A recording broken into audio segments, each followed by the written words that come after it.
Good evening, ladies and gentlemen, welcome. Thank you for coming and thank you for joining us tonight. Before I introduce our distinguished speaker, I have three announcements to make, just so you know. The first one is regarding the Marlborough Graduate Center, which we are here. We have been very grateful that they let us use this room free of charge for years. Unfortunately, this is the last time we can use this room. As of next week, this whole building is going to be under renovation, and whether they rent it or sell it, we don't know. We are just grateful that they let us use this room free of charge for many years. To allow us to continue our program in the future, we are honored to know the previous president of Windham World Affairs Council that may be here. Oh yes, she's here, absolutely.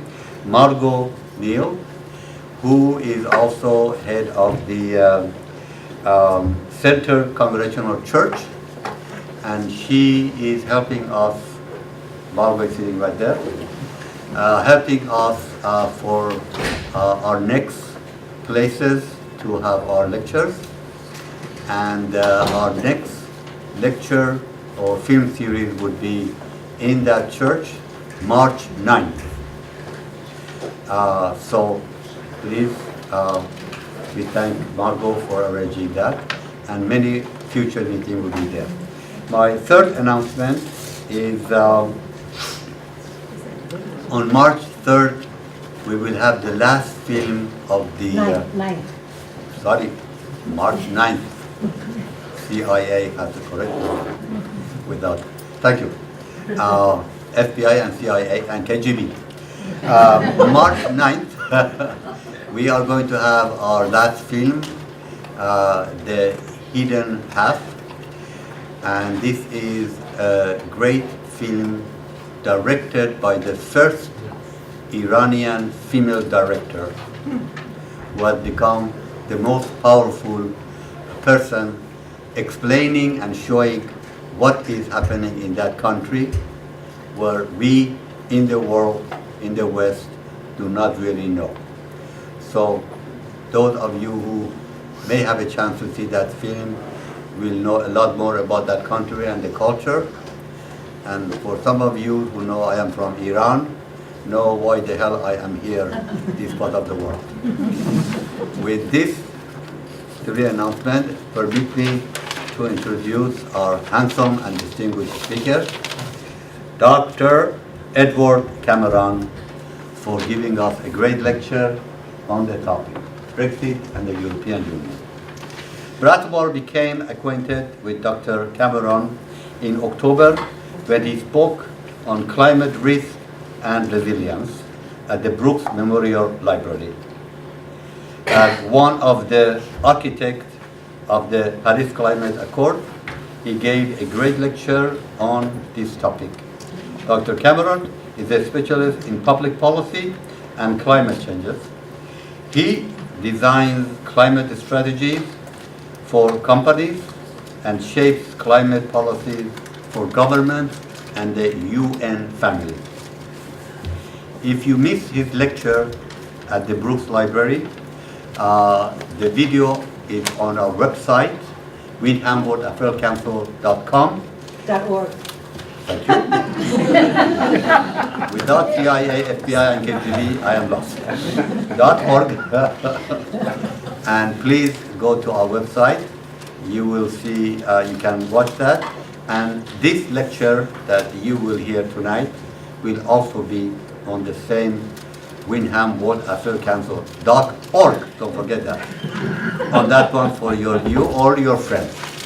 Okay, tonight we are here for Dr. Edward Cameron to honor us by speaking on another area of his expertise, the European Union. We are honored that he has accepted our invitation to speak to us on Brexit and the European Union. This is most timely topic this year. as we learned this week that British Prime Minister Theresa May is struggling to negotiate Britain's departure from the bloc and to control the bitterly divided cabinet. The political stalemate in dragging on, and business leaders are issuing urgent alarm about the threat to the economy. There are also growing public doubts and opponents of Brexit who are encouraging a movement to reverse the whole process.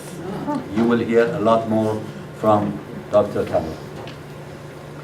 Dr. Cameron is positioned to guide us in understanding the current situation. He spent 10 years in working for the European Union in Brussels, focusing on regional policy, climate policy, and the European Union's enlargement into Central and Eastern Europe. He has earned degrees in Ireland, Belgium, and Finland, and holds a doctorate in business, economic, and social science from Abo Academy University in Finland. We are honored, we are also privileged to welcome him as our neighbor from Manchester, Vermont, where he lives with his beautiful wife and handsome son. With this brief and humble introduction, please welcome Dr. Cameron. So thank you very much for that introduction, and thank you to all of you for spending your Friday evening with me. I think I am probably worth giving up a rainy Tuesday afternoon, but giving up your Friday evening, you may have made better choices than to come this evening. As mentioned, my name is Edward, and one of the things that occurred to me from the coffee beforehand was that this is a room full of experts. And so what I would really like to encourage is an open conversation. And that means no question is a silly question. It means no challenge to anything that I say will be unwelcome. And it really is an open invitation for everybody in the room to lend your opinion and your voice so that we can have a real discussion. I'm going to try over a period of time to give a foundation for a common discussion, but I always find that the richest part of these evenings is when we get to talking amongst ourselves, sharing viewpoints and really getting into the meat of the issue. First and foremost, I want to say that I am a European, and you don't often hear probably people say that they are European. You'll hear people say that they're English or French or German or Italian, but I am a European. I grew up in a country that was regarded as the poorest rich country in the world until it joined the European Union, and then our fortunes changed entirely. I was educated in Ireland, in Belgium, and in Finland. As a consequence of the European Union, I have the right to work, to travel freely, to live in any European Union country I want, and to vote in municipal and European Parliament elections in any country of the European Union in which I reside. My passport says European Union right above the word Ireland. So I am very much a creature of modern Europe, and I feel very proud and privileged to come from the European Union. So you will hear some of that pride reflected in what we talk about this evening. But what I'm going to try to do is to give you an unvarnished account as to what caused Brexit, what's now happening as a consequence of Brexit, and what we might expect over the course of the coming number of months and years as these negotiations begin to unfold. To put it all into context, I'd like you to imagine for a second that in June of this year, the state of New York decided that it was going to leave the United States. The third largest economy in America is New York. The third largest economy in Europe is the United Kingdom. The home of financial services in the United States is New York City. The home of financial services in Europe is London. And just as New York has an outsized impact on the cultural life of the United States, England and the wider United Kingdom has an outsized influence on the wider culture in Europe, not least the use of the language for cultural reasons, but also as an administrative language used right throughout the European Union bureaucracy. So this is a big deal. This is not just a technocratic discussion in an international organization. This is a pretty serious issue, and I'm going to try and touch upon some of the consequences of that. This is a quote that I want you to think of as we go through the presentation because it illustrates a couple of important issues. This is from Bob Zoellick, who you might know is the former US trade representative. He's also former president of the World Bank. And so he knows quite a bit about international relations. He's a long-standing advisor to various Republican administrations on foreign affairs, was touted as a potential Secretary of State under President Trump. And he said, removing the UK from the European Union is like taking an egg out of an omelette. And what he meant by that is in part that it's a very complicated process. He also meant that it's a pretty stupid thing to do. That if you take an egg out of an omelette, the omelette suffers, but the egg also loses a little bit of its purpose. So he's trying to reveal with this one quote the complexity of what we're dealing with, but also in a sense the needlessness of it all, and the sense that both sides, the European Union on the one hand and the United Kingdom on the other, will be diminished as a consequence of what we are now engaged in. And we're going to see some of the aspects of how they'll both be diminished over the course of the next few minutes. Now, what I'd like to do at the very beginning is to give you a sense of what the European Union actually is, because many people confuse the European Union, almost thinking of it as a European equivalent of the United Nations, an international club. But it's far more than that, so I want to give you a sense of what that is. I want to give you a sense as to what actually caused Brexit, and I'll be using a graphic that you'll all be quite familiar with. I'll be using an iceberg. And the reason I'm using that graphic is because with an iceberg, only 1/3 is visible and 2/3 are beneath the surface. And the causes of Brexit are pretty similar. There's about 1/3 that we could all probably go around the room and name as causes, but then there's the real reasons why Brexit actually happened. And some of them are not very pleasant reasons. Some of them are the result of personal vanity and political vanity. We're then going to talk about the negotiations themselves, and there are different elements to the negotiations. There's what's called the divorce, and then there's what's called the deal. And then we're going to look at some of the potential consequences. And I stress the word potential, because nobody really knows how this is all going to end up. Nobody really knows what type of Brexit we'll have, and nobody really knows how it will really impact both the European Union and the UK over the longer term. What we're dealing with is projections and speculation. So first of all, the European Union. It's very, very important to bear in mind that the European Union functions in essence like a federal state. When I left the European Union, there was 100,000 pages of EU law. 100,000 pages. And those laws were applicable all across the Union. In some cases, such as on issues related to foreign policy or security policy, the European Union had a pretty minimal role. But on issues like environmental policy, for example, which is what I specialized in, it acted like a federal state. There was a decision-making process that happened in Brussels.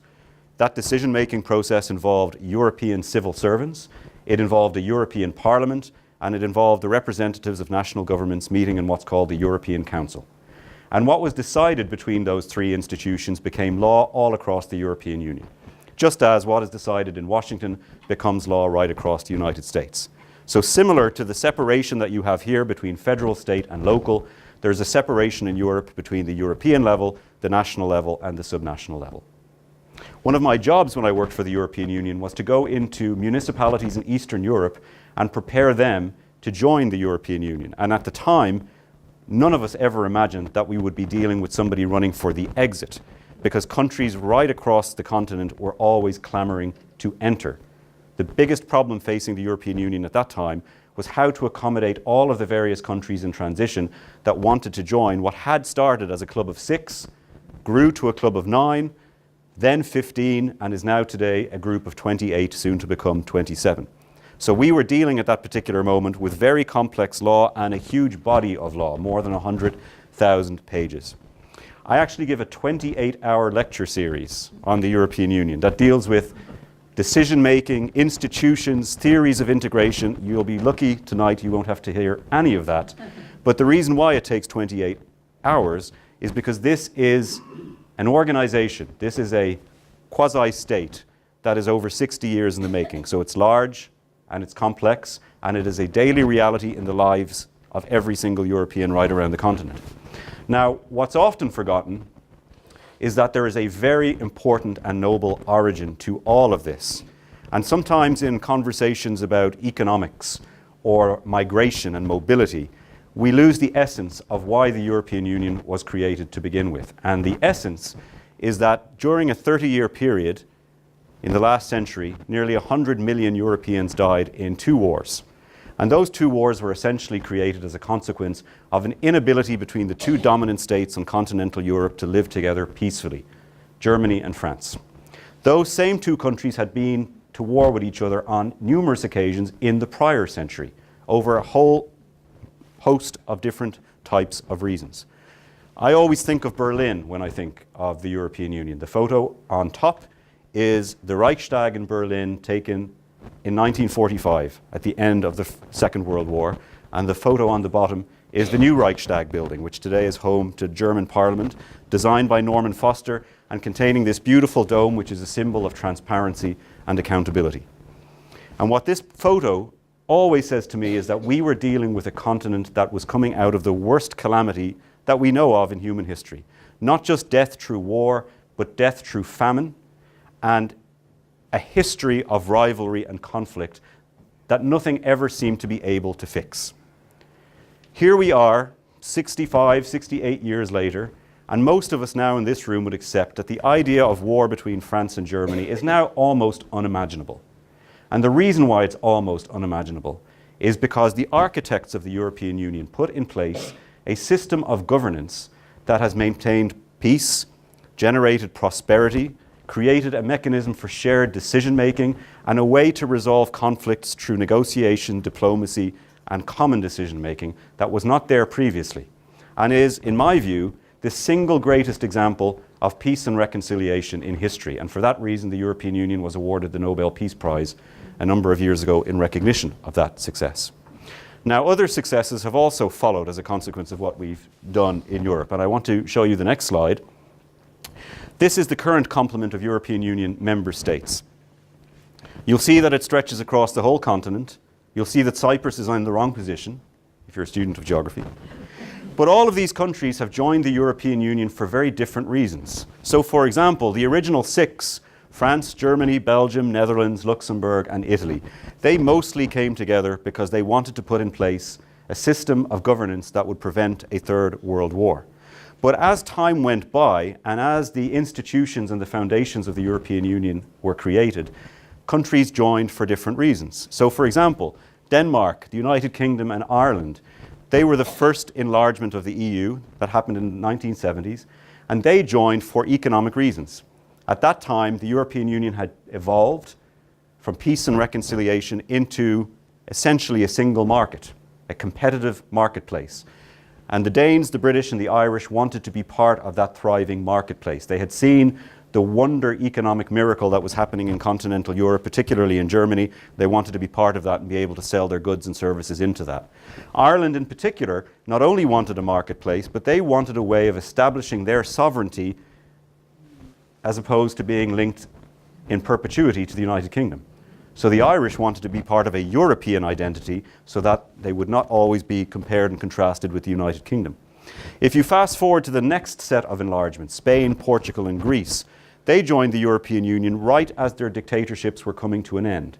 And they viewed the Union as a way of solidifying their newfound democratic institutions. When you then move on to the Scandinavian countries joining, in the case of Finland, for example, a Nordic country, they joined the European Union because their largest single market, the Soviet Union, had just collapsed, and they needed an alternative to sell their goods and services. And then when you get into the largest enlargement of all, of the 10 Central and Eastern European countries, they had gone through decades of communism, and they wanted to feel reintegrated with the European family. They also wanted to solidify their new democratic systems, and they also wanted to be part of growing prosperity right across the continent. The European Union has been able to deliver all of these things to the different member states who joined at different moments. We have stable democratic institutions. Some of them now, of course, beginning to feel the strain of populism, as we are here in the United States.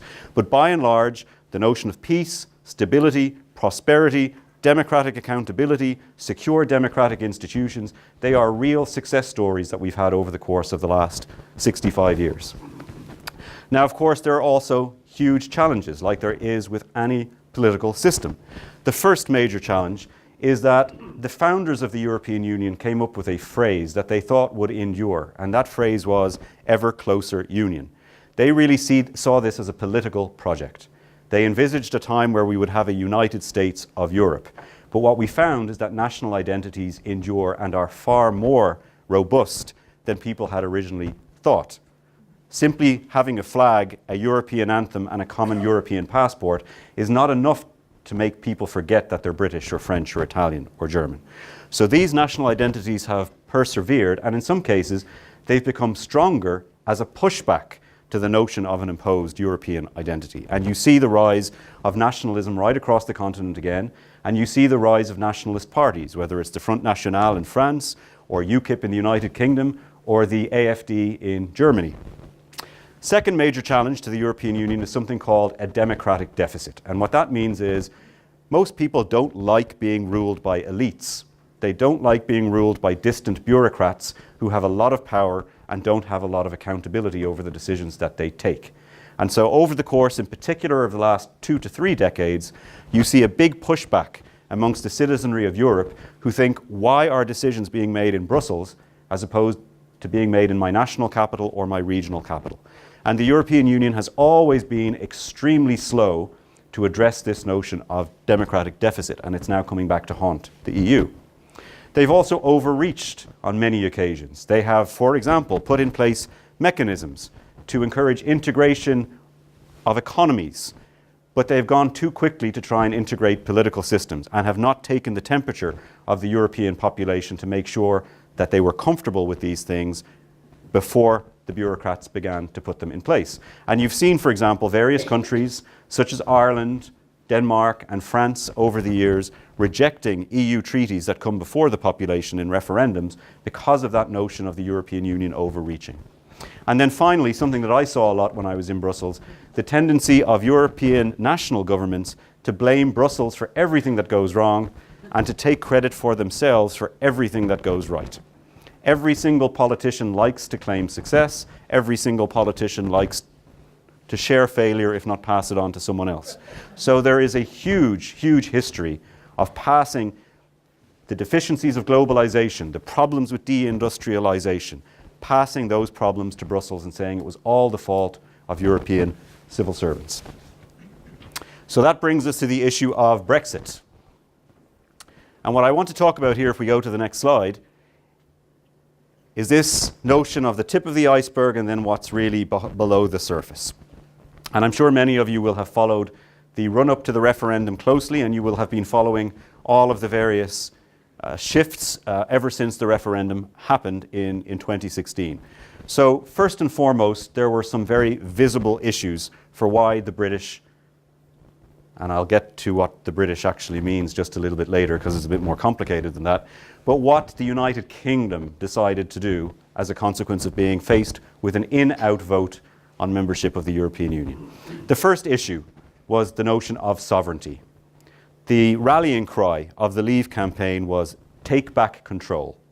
And what they were saying was that British laws should be made by a British Parliament, that we are sick and tired of having Brussels and the rest of the European Union make our laws for us. We do not want Angela Merkel telling us what to do. We do not want our economy geared to bailing out Greece and Greece's deficit.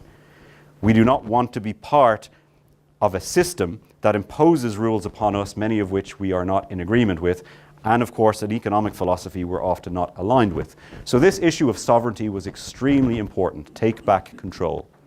A second issue was immigration. There is absolutely no doubt that the demographic landscape in the United Kingdom has shifted considerably over the course of the last 4 or 5 decades. Initially with new migrants coming into the UK from British Commonwealth countries, former colonies, particularly the Indian subcontinent and the West Indies. But then more recently, since the 1990s, a large influx of European migrants, particularly from Central and Eastern Europe. So that notion of immigration, what does more immigration mean for our public services? What does it mean for job prospects for native-born British people? That was first and foremost in the minds of people going to the polling stations. Economics was extremely important in 2 ways. First and foremost, the notion of Europe as a continent in decline. We had gone through a period of 10 years of fiscal austerity. There had been massive problems in continental Europe with the euro. There had been, of course, almost bankruptcies in places like Portugal and Spain, notably in Greece, almost in Italy. and the reaction in some of the wealthier countries to those crises. So there was a fear in Britain that Europe is a stagnant economy, a stagnant continent, and that breaking free of the European market would enable the United Kingdom to reclaim its more traditional neoliberal economic freedom, which is the second part of economics, and that is philosophy. The British have always resisted what is considered a corporatist economic philosophy led by the French and Germans, and have been much more in tune with the United States free trade model of how you conduct economics. And they felt that by breaking away from continental Europe, they could return to those roots. And then, of course, you have the rise of populism in the United Kingdom, just as you've had it here and you've had it elsewhere. Populism resulting from various places suffering economic decline, deindustrialization, perhaps losing out on the bounties and benefits of globalization, and those places in particular being susceptible to scaremongering from politicians who often should know better. One of the interesting things I'll show you a little bit later is a map of the United Kingdom, and some of the more impoverished parts of the country, who coincidentally get the most funds from the European Union, are the ones who voted most heavily for Brexit. And that is because these are communities that have really, really suffered disproportionately as we've moved towards a global economy. Now, all of those things were the tip of the iceberg, but then you have to look at what really happened. And what really happened was party politics. You had a Conservative Party in the United Kingdom that has been pulled apart piece by piece for decades because they cannot make up their mind about how they feel about the European Union. Margaret Thatcher's government was often riven by division inside the party because of views on the European Union. In fact, she was brought down after 11 years of service by her then Foreign Secretary, who made a famous speech in Parliament denouncing her views and her approach to negotiations with the European Union. Her successor in office, John Major, Conservative Prime Minister, he had 7 years in office, and those 7 years, the famous expression was that he was in office but not in power. And the reason he was in office and not in power is because he could not coalesce his own cabinet around a single position on the European Union, particularly on something called the Maastricht Treaty. So a future Conservative Prime Minister, who's not a relative of mine, but his name is David Cameron, he decided that he was going to solve this problem once and for all. He was going to call a referendum, that referendum would back membership of the European Union. And he was so confident that he would pass this referendum because he had recently won a referendum in Scotland. And so I call this an act of vanity. He decided that his party, the problems would be solved, that his own position in government as Prime Minister would be saved because he was so charismatic and so convincing that he would persuade a skeptical public to vote in favour of membership of the European Union. And that this would resolve the conflict within the Conservative Party for a generation. What he didn't count on was that there was somebody else in the Conservative Party who was equally vain, equally convinced of his own charisma, and actually turned out to be more persuasive. And that person is the current Foreign Secretary, Boris Johnson, who had been Mayor of London and then subsequently became a Member of Parliament. And Boris Johnson is, in my view, the mouthpiece tipping point of why the UK leaves Europe as opposed to voting to stay. Because until Boris Johnson decided to come out and advocate fiercely in favour of leaving the European Union, those people advocating for leave were fringe politicians. They were not credible. They were associated with the far right. They were associated with xenophobia and racism. They were part of parties that had no political legitimacy or credibility. And all of a sudden you have the mayor of the most cosmopolitan city in the world, an elitist himself, who is coming out and lending respectability to the notion of leaving. And what's really remarkable is that on the day he decided to come out in favour of leaving, he wrote a newspaper column in a British paper called The Telegraph, and he actually wrote 2 columns, one in favour of remaining and one in favour of leaving. And at the last moment he decided to publish the leave one. Now, why did he do that? He did that because he thought leave would lose. He thought leave would lose the referendum, but he thought that if he was on the leave side, he would burnish his credentials with the predominantly Eurosceptic voting membership of the Conservative Party, and that as a consequence of that, he would be in a shoe-in to take over the role of party lead and next Prime Minister. And if any of you had the opportunity to see the look on Boris Johnson's face the morning after the referendum passed, he looked like people told him that his entire family had unfortunately died in a car crash. He did not know what to do with himself because he was not expecting the Leave campaign to win. He was not expecting the Prime Minister to resign that very morning, and he was not expecting that as a consequence of being seen as the person who brought down the Prime Minister, that he would pretty much doom any chance he ever has of taking the top job. And that's why I call this an act of vandalism caused by personal vanity. The personal vanity of two very, very important people. And I'll show you a picture of them in a second, just so you know what they look like in case you ever meet them. Third issue is complacency. There is a wonderful book that I'm going to recommend at the end of this lecture, which was written by the head of communications in 10 Downing Street. And this head of communications, he chronicles the inside story of what was going on during this referendum. And he talks about how if the Prime Minister and his colleagues had actually come out forcefully and told the general population that what they were hearing from the Leave campaign was actually false, if they had been willing to make a stronger argument, that they actually would have won this referendum. But they weren't willing to do this for yet another famous phrase to come out of the referendum, and that is, we will not have blue on blue warfare. So in the United States, the Democrats are blue and the Republicans are red. In the United Kingdom, the Conservatives are blue. And no blue on blue warfare means I as a Conservative will not criticize you as a Conservative. So when Boris Johnson comes out in the press or is on the nightly news and is telling lies about Leave, we're not going to criticize him. Because when this referendum is over and we win this referendum, we're going to have to put this broken political party back together again. And we can't put this political party back together again if we've had internal warfare in the party. So we will let them say whatever they want to say, we will leave it alone, and in the end we will come out and we will win and all will be well again. Well, that's not how it turned out. So this is a remarkable book which tells a very important story, which may resonate for those of you living in the United States in 2018. When you are confronted with lies, you've got to fight back. Otherwise, the lie becomes the truth. The only way to beat a bad idea is to come up with a better idea and to be vocal with the better idea. David Cameron and his peers were not vocal with their better idea, and that left a vacuum that the Leave campaign walked into. And then finally, the issue of ignorance. One of the interesting tidbits is that Google searches the morning after the referendum spiked with the question, what is the European Union? And that may sound like a flippant throwaway comment, but that's absolutely true. The day after the referendum, there was a spike in searches. There were people being interviewed and they had voted and they did not know what the European Union was. Some of them who had voted Leave thought that the Leave campaign would lose, but what they really wanted to do was to register a protest vote against the government. So they weren't really voting for what was on the ballot paper. They were expressing their discontent with the politics and the policies of the incumbent government, which is a second important lesson. Vote what's on the paper. Referendums are not opportunities to demonstrate discontent.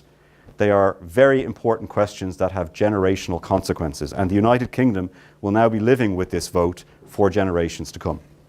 Next, please. You don't need to look at this.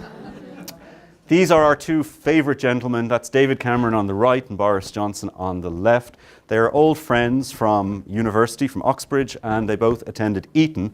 So it's very, very interesting to find that the head of the most populist campaign in at least the last century of UK politics comes from old money, went to old universities and the most privileged preparatory school in the country, and is from very old stock.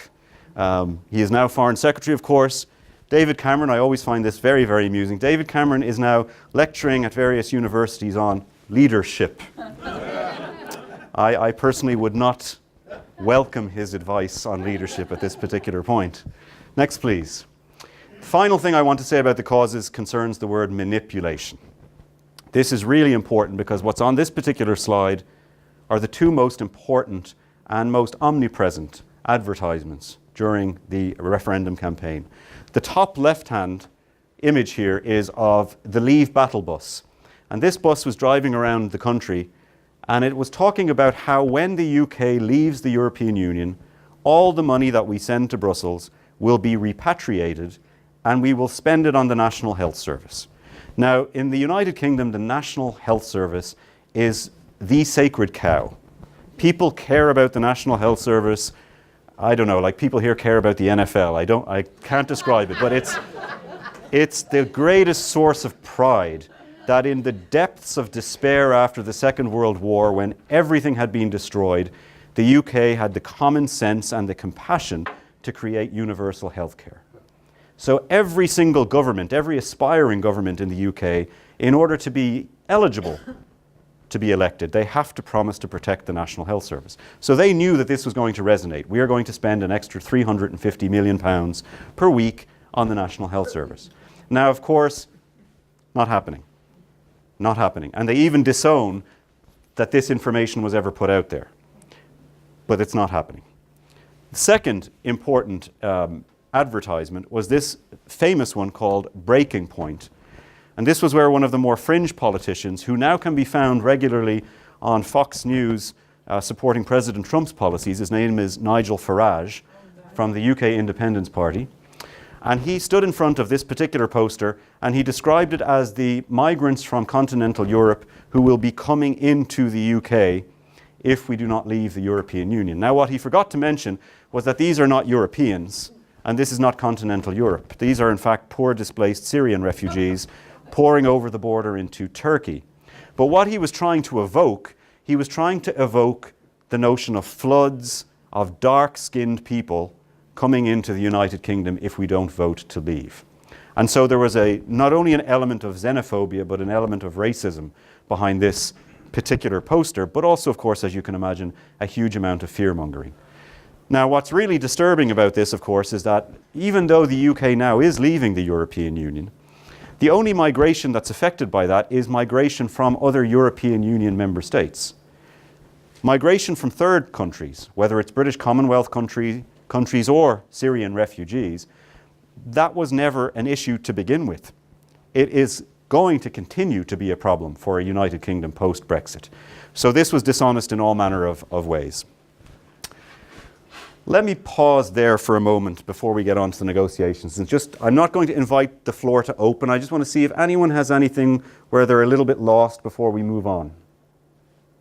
Everyone still with me? Yeah, please. I wondered about the absence of Norway and Switzerland in joining the EU. So I would say that there are two different cases. Switzerland, I know a bit about Switzerland. My wife is Swiss. Switzerland guards its neutrality and independence very, very closely, even up to the point that it only recently joined the United Nations. So Switzerland has never really wanted to be a fully fledged member of the European Union. Norway, on the other hand, has gone through the accession process to join the European Union on a number of occasions because the political and economic classes in Norway have always thought that they would be better off inside the Union than outside. They've had referenda in Norway where that has been put to the population and they voted not to join the European Union. Now, what's interesting about both countries is that both of them have agreements with the European Union whereby they get the benefits of membership, but they have to pay into the European Union budget and they have no role whatsoever in making any of the rules. And so one of the things that's being grappled with at the moment in the UK is what type of post-Brexit deal will the UK have? And sometimes you hear it called the Norway deal. And there are some people who are saying the Norway deal is probably where it will end. But the Norway deal is pretty much the worst of both worlds because you have to do everything that the European Union tells you to do. You have to implement laws that you've had no voice in shaping. You have to pay into the EU budget. And so that's one of the things that's now causing this huge divide in the cabinet and in the Conservative Party broadly, is that the Brexiteers, as they're called, they want out completely. They don't want anything that smacks of a Norway deal, for example. Yes? What is the role of Labour? The Labour Party. Labour Party. So that's an interesting question. The history of UK attitudes towards the European Union is neither right nor left in terms of support or opposition.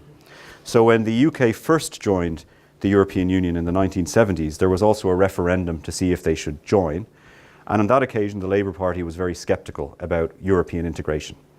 Over the course of the decades, they switched and they became quite pro-European. So Tony Blair, for example, was quite a pro-European prime minister. Early in his tenure, he helped to negotiate one of the more recent European treaties. He advocated joining the euro, for example. It was his Chancellor, Gordon Brown, who kept the UK out of the euro. So Labour over time became quite pro-European. The current leader of the Labour Party, Jeremy Corbyn, however, he has long-standing reservations about the European Union. He, for example, in his past, has seen the European Union almost as a neoliberal economic construct that forces Britain into an economic model that he does not himself support. So one of the criticisms in this book that I'll recommend later is actually direct criticism of Jeremy Corbyn and his front bench in the Labour Party. The notion being that if they had come out and if they had been more forceful in their support of EU membership, that the Remain vote would have carried the day.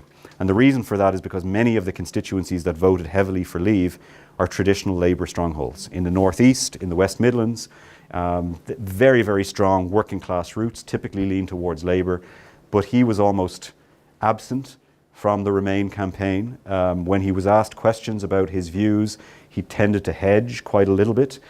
And the people from Labour who did come out and speak forcefully in favour of Remain were people like Tony Blair, who was discredited because of Iraq, Gordon Brown, who was discredited for all manner of reasons, and other peers of theirs when Labour had been in government, who were powerful political personalities, but they had seen their time and were no longer really considered leaders of the party. So one of the big issues today actually is, will the Labour Party flip on this particular issue? When they see a Conservative government that is unable to negotiate a proper deal, when they see that Brexit is actually going to cause real harm, will they now come out and say, you know what, we've got to put the brakes on this, we've got to have a second referendum? And nobody knows the answer to that, because on the one hand, the needs of their constituents suggest they should say that, but the political preferences of their constituents suggest that they shouldn't. Okay, let's keep moving and then we'll come back to conversation. We're now going to talk a little bit about the negotiations. I love this cartoon because this cartoon sums up to a great extent what has unfortunately become an element of arrogance within the British government. The British government have this notion that they are going to get everything they want from this negotiation. Boris Johnson's quote in Parliament was, "We are going to have our cake and we're going to eat it." Not as simple as that, because you have 27 countries on the other side of the negotiations who know that they have all the powerful cards in their hand. So when the British come and say, we're leaving, and once we leave, we want the best of both worlds, the response on the other side of the negotiations is, well, wait a second, not so fast. So let's look at what's happening now in the negotiations with the next slide. The first thing we're dealing with is called the divorce. So before we can move to what future status looks like between the EU and the UK, we have to solve a whole series of complex issues related to departure. The first is called the bill. What this means is, over the course of a 7-year period, the European Union builds its budget, and that budget then lasts for the successive 7-year period. It's called the financial perspectives.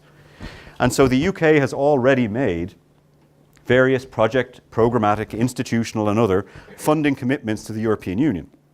So it can't just turn around and say, we've promised these billions of dollars to do X over the next 7 years, and we're now leaving and we're not giving you that money anymore. The second important aspect of the bill is you have thousands of people working for European institutions in Brussels, in Strasbourg, all over the continent for various agencies of the European Union.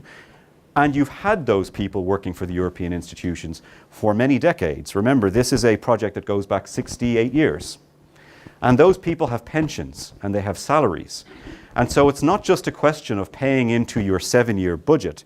It's a question of honouring all of the financial obligations that you have gotten yourself into through treaties and practice and common law over the course of your 45-year membership of the European Union. So the first thing that happened when Theresa May triggered what's called Article 50, the process of leaving the European Union, is she was presented with a bill. And she was told, fair enough, if you want to leave, here's how much money we want from you. And that has been a stumbling block throughout the negotiations, because although Theresa May might want to give that money, she has Brexiteers in her cabinet saying, we don't want to give those people a penny. So she is crippled by her own internal divisions within the Conservative Party and within Brexit opinion within the UK. The second issue is called the Irish question. Now, I'm sure you know that we have had a long and tricky relationship with our neighbours. Ireland was occupied for 800 years. And in 1921, when the British left Ireland, they decided that they would stay in 6 of the 32 counties. And Northern Ireland was formed. And over the course of many, many decades, that became a flashpoint for violence. And during the 30-year period from the early 1970s until 1997, 3,000 people died in what were called the Troubles. A peace agreement was reached in 1997, and fortunately we've had a largely peaceful and prosperous Northern Ireland ever since. One of the reasons we've had a largely peaceful and prosperous Northern Ireland is because there is no border between Northern Ireland and the Republic of Ireland. If you are a resident of Northern Ireland, you can have British or Irish citizenship, and in fact you have European Union citizenship, so what does it really matter? But now we have more complicated issues, because now the border between the Republic of Ireland and Northern Ireland is going to be the border between the European Union and the United Kingdom. And that has all sorts of implications, because you cannot have free trade, borderless trade, passing between Northern Ireland and the Republic of Ireland if it is indeed passing between the UK and the European Union. So the big fear is that by now leaving the European Union and erecting a hard border, that we will see a return to the troubles and the conflict of previous decades. So what the European Union did was, it said to the British, we want an absolute guarantee that there will be no hard border. And if we don't get that guarantee from you, we are not proceeding to the next phase of negotiations over what a new deal might look like. And then the third issue is the status of EU nationals. There are, of course, British people living all over continental Europe, and there are continentals living all over the UK. And one of the great sticking points is what happens to those people? Are they forced to leave? Can they retain their residence and their status? Will they retain their employment? What happens to their families? Imagine the dreamers, but manifold in terms of how much orders of magnitude greater it is. A second stumbling point over the EU nationals is who is the arbiter of any issues that will affect those people. So for example, a Polish person living in the United Kingdom, if that person feels that their rights are being trampled on, can they go to the European Court of Justice, or do they have to go to a British court? Who has jurisdiction? The European Union is saying it has to be the European Court of Justice. The British are saying no, it has to be our own court system.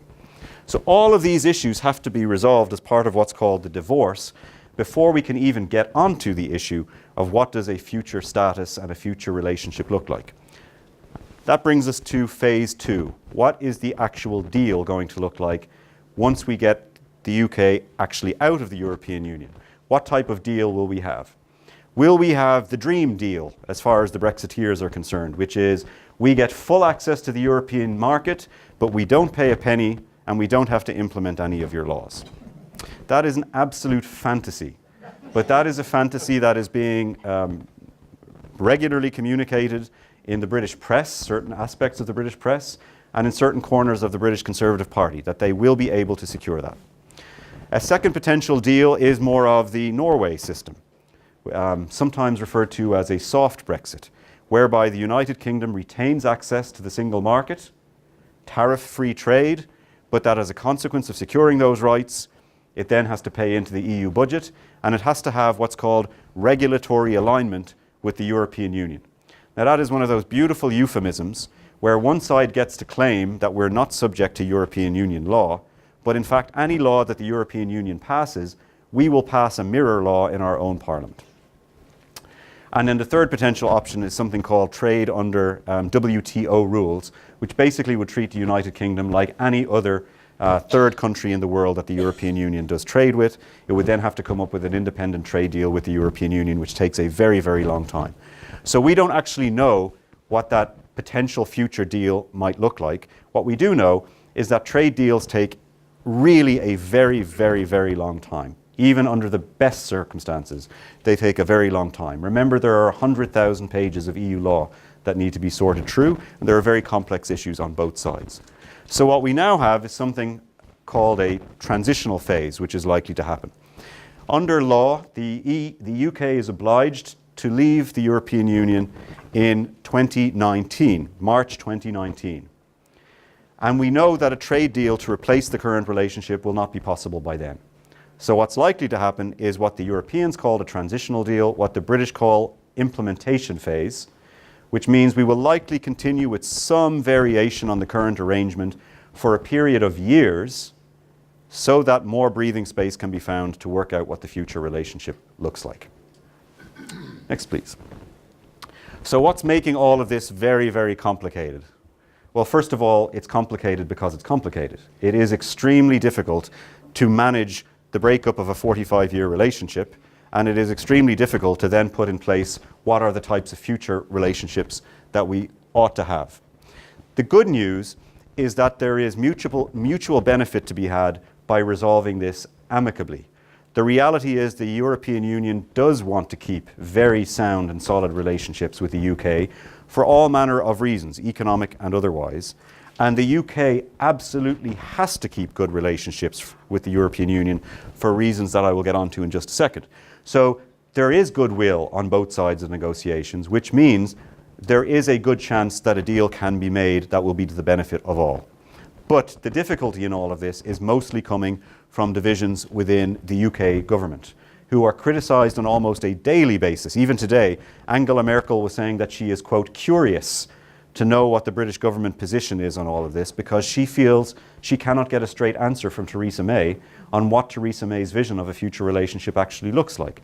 And part of that is Theresa May is so weak that she's so fearful of losing her job that she spends all of her time trying to keep both sides of the argument happy in the UK government and ends up fudging everything that she says in the negotiations to her European Union counterparts.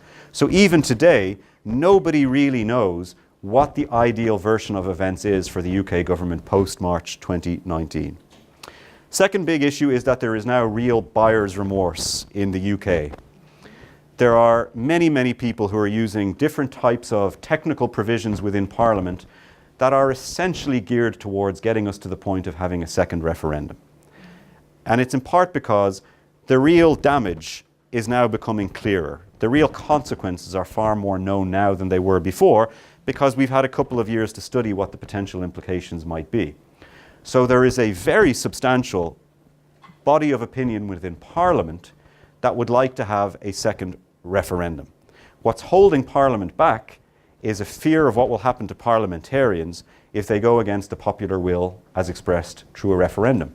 So you will have off the record many members of Parliament who are in staunchly Leave constituencies telling reporters that they would favour a second referendum and that they suspect the population would vote a different way the second time, but there's no will right now to bring it to a second referendum.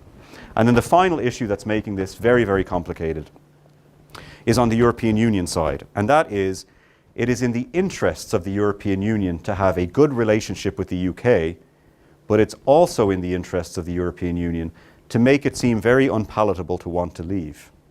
Because if you can get a better deal on the outside than you can on the inside, then what is the point of a club? There is no point to having a club.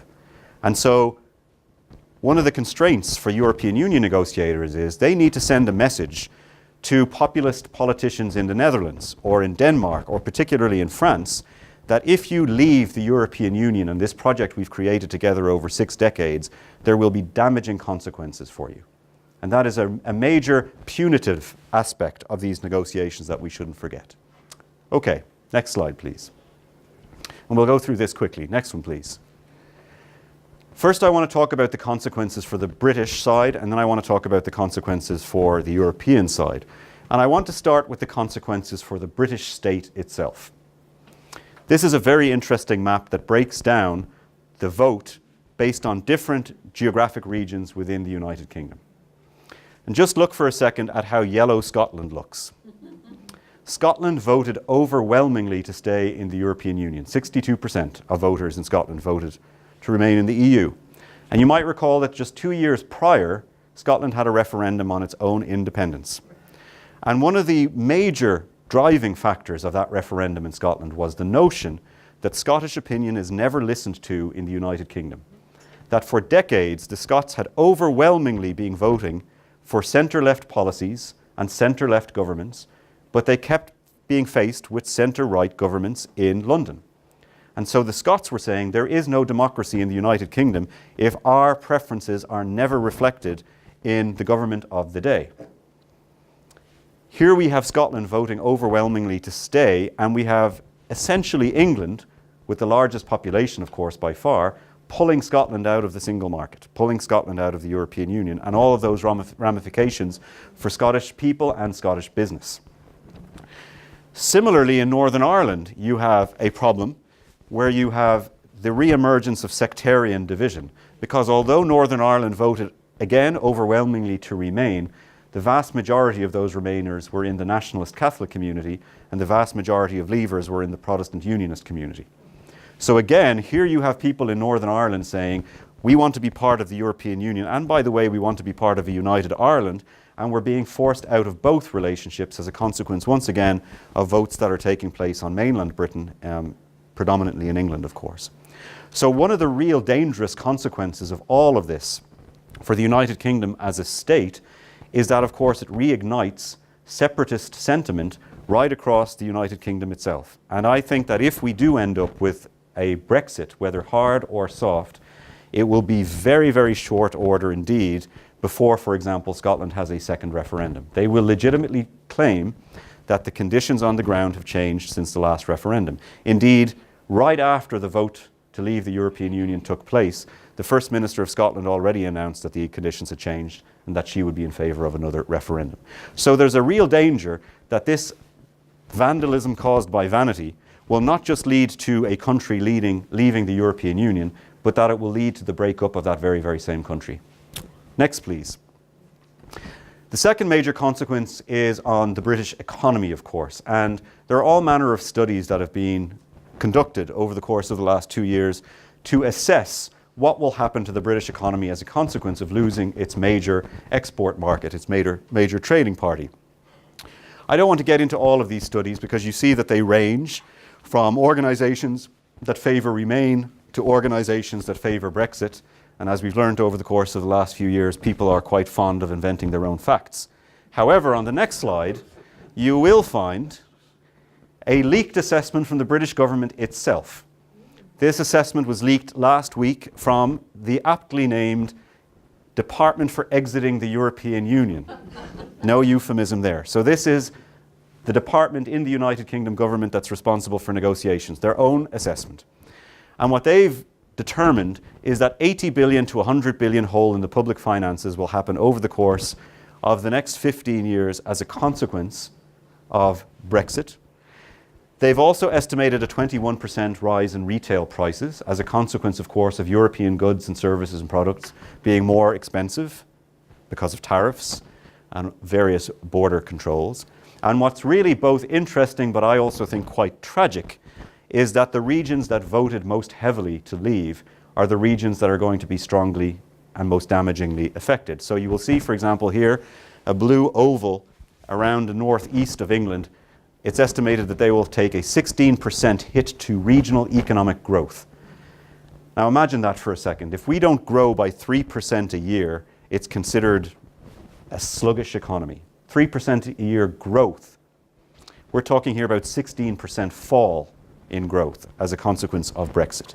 If you then look to the West Midlands, the second region that voted most heavily for Brexit, a 13% hit to regional growth. And the reasons for this are quite obvious. It's because these are manufacturing hubs. The major source of the manufacturing goods in the United Kingdom come from these traditional industrial heartlands. The destination for those manufactured goods, of course, is continental Europe.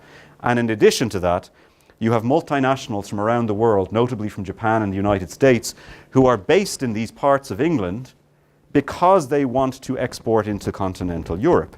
And if they cannot export into continental Europe from these regions, they will leave these regions and they will relocate to other parts of the single market. We're already hearing various car manufacturers talking about this. Further down south, although there's no oval around it, one of the big debates is what happens to the financial services companies in London. And already we hear US financial services companies talking about relocation to Paris, Frankfurt or Dublin because they want to be able to sell their financial services into a market of 500 million Europeans, not just 60 million British. So these are really, really significant economic consequences that we now have to resolve over the course of the coming years. Next, please. The reason why this becomes so important is because of the dominance of the European market for British industry. Now, one of the arguments that Brexiteers make is that forget about the European Union as our marketplace. Once we leave the EU, we'll be completely free to make whatever trade deals we want with every part of the world. And that is true. It will take time, but it is absolutely true that they'll be able to make deals with other parts of the world. But there you have the EU export market at £133 billion, and all of these other places added together don't even add up to that. So this is an act of self-harm to pull out of your largest market in order to make deals with all of these other countries where you already had deals with them as a consequence of your membership of the European Union. So what they now have to do is they have to go back, they have to make new deals with all of these different countries, and of course they have to try and grow those markets so that this huge gap of 133 billion is going to be dealt with. Now, of course, 133 billion gap is not what we're talking about. There is going to be trade between the European Union and the United Kingdom. The simple question is, how much trade and at what cost? What types of tariffs, what type of barriers, and how will those tariffs and barriers affect the flow of goods and services? Next, please. Okay, then there are some consequences for the European Union, of course. This is not a one-sided piece of damage. But there are a number of scenarios that the European Union needs to consider as it moves forward, and some of them we're already seeing beginning to ebb and flow. So the first is, there was a fear that the decision for Brexit would lead to a populist surge in the rest of Europe. There was talk, for example, of a, quote, Frexit, whereby the French vote for Marine Le Pen, and that as a consequence of her being elected president, that the French would then also initiate procedures to leave the European Union. Of course, she was massively defeated in the presidential election. But there was, and continues to be, a very strong sentiment of populism right across Europe. And most recently, of course, in the German election in September, we saw an anti-European, anti-immigrant party receive a very substantial vote, and as a consequence, the formation of a German government became harder than has previously been the case. So we do see populism rising right across Europe, and a substantial element of that populism is discontent and discomfort with the European project, for what Europeanization has meant for demographics in Europe, how it has led to mobility, migration and immigration, what it has meant for communities that have suffered economic dislocation. That remains a real problem and will continue to remain a problem until the European Union begins to address it more substantially. We also see a number of countries thinking about the notion of following Britain, and that's why it is extremely important from a European perspective that the future relationship is mutually beneficial, but is a warning sign to other countries that might contemplate following in the same path. However, there's a third scenario that's beginning to emerge, in part because of the leadership of President Macron in France, and that is that there is a sense that the Europeans might use this as an opportunity for deeper integration. If you look at the history of European integration, you often find that the biggest drivers of ever closer union are some form of crisis. Whether it's the Korean War, which led to discussions about a common European army in the 50s, whether it's economic stagnation in the 70s, which led to thinking about a single market, whether it's the collapse of the Soviet Union, which forged closer bonds around common foreign and security policy, whether it's the fiscal and financial crisis that we experienced 10 years ago, which led to more integration around financial and banking issues.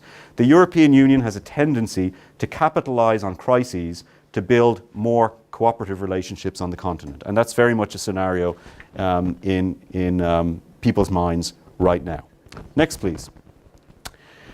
And then, of course, there is the emotional impact of all of this, which is the final thing that I'll dwell on. I was struck the day after the referendum about how people were not feeling regretful about this. They were actually grieving.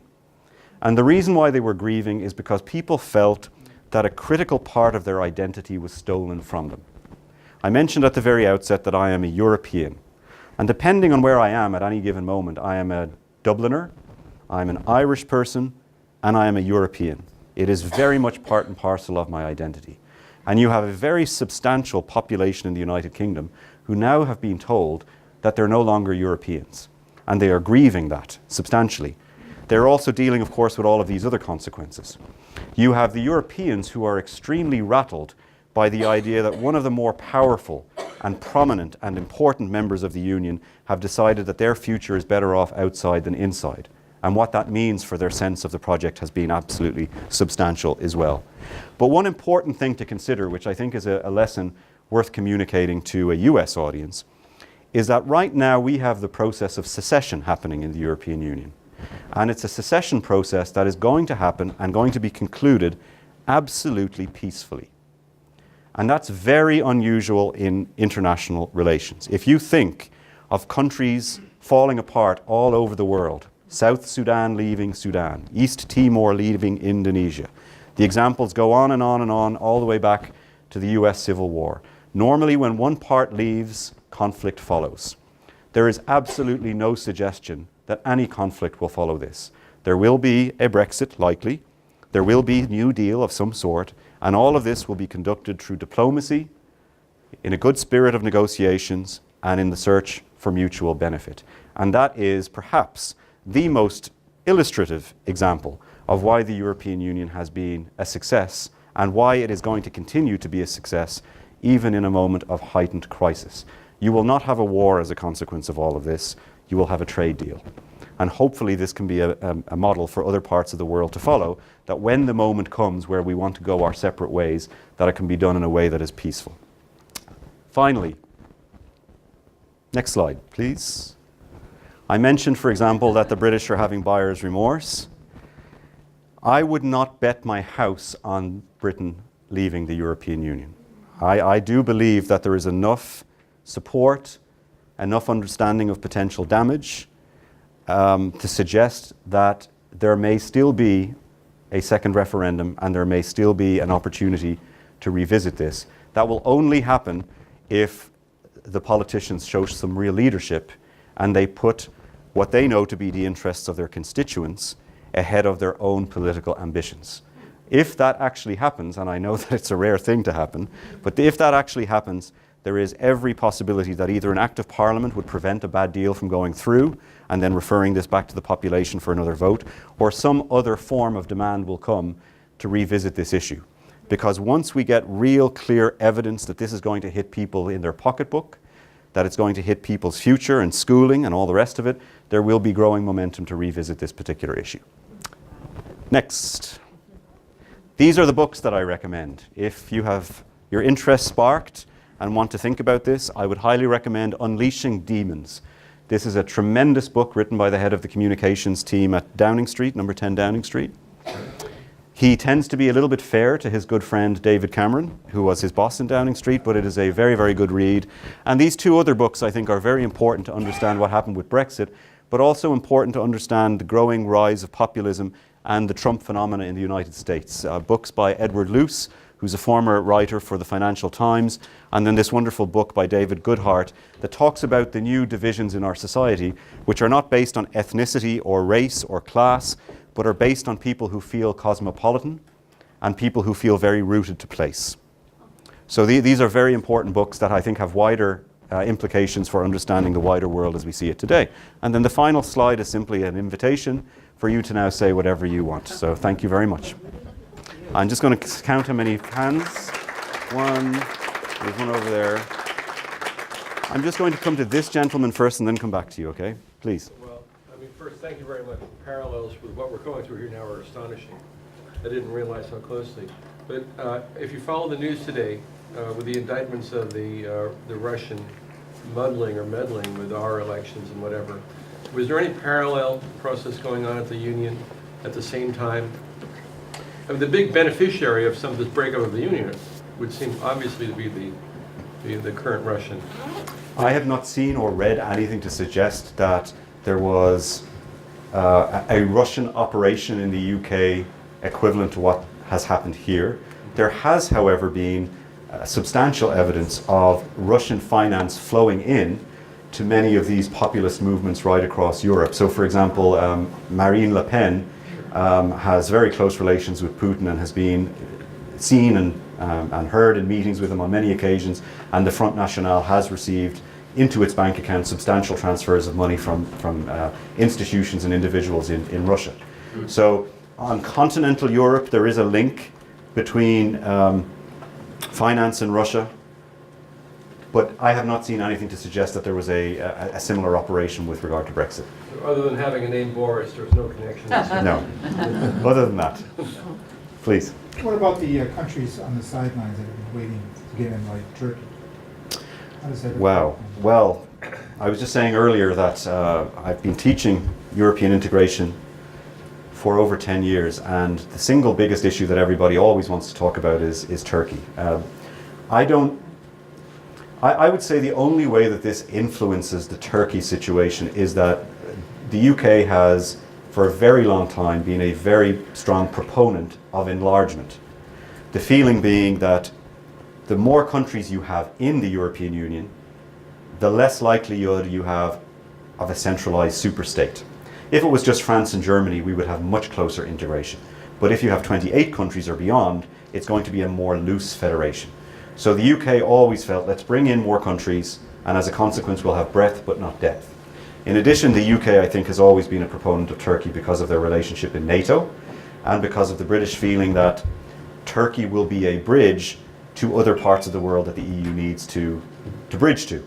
So I think losing the UK loses a voice in favour of Turkish enlargement, and therefore voices like Austria, for example, who are very, very much against Turkey ever joining the European Union, their voice suddenly carries that much more weight. But the Turkish issue is bigger and harder and more complex than even the Brexit situation. It's rooted in issues of culture, issues of religion, issues of historical legacy, feelings about the size of Turkey. If Turkey were to join, it would be the largest member state, which means it would have the largest voting rights. That has implications in terms of how people look at the issue and so on. So I don't think this is directly related to that. I think that was complex enough in and of its own right. And it's interesting that Turkey has had a strong relationship with the European Union since the 60s, but has never been able to get to the point of full membership. And now, of course, with Erdogan in charge and all of the various crackdowns that are happening in Turkey, the likelihood of Turkey joining any time within the next 25 years is remote. I see one hand here, one hand there, one hand here. Let me come over here and then I'll come back here. Please. One of the things that Theresa May kept on saying is, well, if we exit the European Union, we always have the United States. We'll have trade, free trade. Is it true that we have practically no tariffs anyway between Britain and the US? It depends on the sector. So sector by sector, there's deeper levels of trade relations, even within the European Union, for example. So on the trade of goods and products, there are fewer barriers than, for example, on the trade of financial services. So there's an argument that she can make that as a consequence of leaving the European Union, they will make a different type of arrangements with the United States. There's even been some talk that they might join NAFTA. But of course, what she's now dealing with is she's dealing with a US administration that is vocally opposed to international trade agreements. So I'm skeptical. I'm skeptical at this particular moment because she's not dealing with a government right now here that is on the same wavelength as she and her colleagues would be. But that is precisely the road that they're going to have to go down. Once they leave the European Union, and they're not allowed to make their own trade deals until they have formally left. Until they formally leave, they're obliged to go through the European Union for anything related to trade. Once they do leave, then they can begin the process of carving their own trade deals with everybody. And I can't say what those trade deals will look like. They will look different with the US than they might with members of the British Commonwealth, for example, and they'll look different again to what they might look like with China. And then there were two over here. Yes, I'll come to you first. So you had started out your talk talking about that one of the strengths of the European Union are the environmental policies and so forth. What happens then with all these regulations, with respect to climate, with all the other environmental policies? Are there any negotiations, or will Britain have their own, or what's going on there? So Britain will have its own policies, and the European Union will have its own policies. On climate and environment, I don't expect a great deal of divergence because Britain has, at least recently, been a very, very strong advocate for strong climate and environmental policies in the EU. And in fact, most of the best EU climate negotiators that I've dealt with were British. So if anything, I suspect that the European Union will be weakened by the loss of those civil servants, their quality, their expertise, their ability to build consensus and build more ambition into the European Union position. But the British, I don't fear for the British position necessarily on climate and environment. I fear more that without that British voice inside the European Union, a country like Poland becomes much more important. And Poland is very, very poor on environment and on climate, in part because of the size of its coal industry, of course. And with the British leaving, then suddenly you have the Polish in a more forceful position. That may begin to water down some of the European Union positions, but again, it's going to be a club of 27 rather than 28. And with the exception of Poland, I think the other 26 are pretty strong on this issue. And then going across the different issue areas, it very much depends. There are so many public policy issues that the European Union deals with, and on some of those issues the British have been very progressive, and on some of them perhaps not so much, the same as any particular government, and policy by policy we will have to work out what the implications are. But on that particular one, I would have relatively few fears. Please. Yeah, I'm coming from a very different angle, but I think it's relevant because like in our country right now, you have to ask the question, why is this happening? And even by looking at the maps, you see these huge gaps. And growing up in the 50s and 60s, blue-collar people and farmers and people like that could make a decent living and will live respectively and not be in debt, which is not the case now. But one thing that's not being talked about that I have observed that I think is extremely relevant is the class division. I grew up in a town about 60 miles east of here, and there were a lot of manufacturing, and there was old money, there was upper middle class, lower middle class, working class, but there was a common touch. No matter what your rank was, people interacted with each other and had mutual respect for each other. And I respect education. I think it's wonderful, but what I observe is this isolated, pedantic, abstract conversation that's very nuclear, like tonight, which is very informational, but it doesn't trickle down on a level where people can feel they're part of the collective process in these transitions. And I do believe we've lost the common touch and compassion that could help prevent this very situation from happening. So I agree entirely with what you've just said, but that's not the fault of the European Union. That's not the result of the European Union. There was a very interesting conversation that happened in Manhattan after the election. It was the head of a media group inviting his reporters in for a conversation to conduct a post-mortem on their coverage of the election. And he asked for a show of hands. How many of you have been to Staten Island more than you've been to Paris? And you can imagine how few hands went up. And I do believe that one of the great issues we're facing right now is the rise of a governing class. A governing class which, to be honest, used to be drawn from the upper classes. And then something happened called meritocracy, which was supposed to eliminate class divisions. It was supposed to mean that someone like me, whose father is a mechanic, would go to university, whereas previously generations of my family would not. And that would resolve the class divisions. But you're absolutely right.